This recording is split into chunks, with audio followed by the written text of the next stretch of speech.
Hello, for this tutorial I'll be showing you how to manage your frequently asked questions.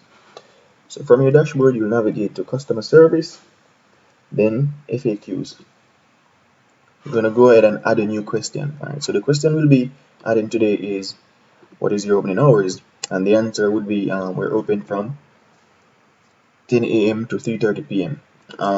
The keyword in this would be opening hours. Keywords and similar questions are optional. Similar question could be, are you guys open? Because that's initially testing the hours or the operating hours of the store. And alternative response,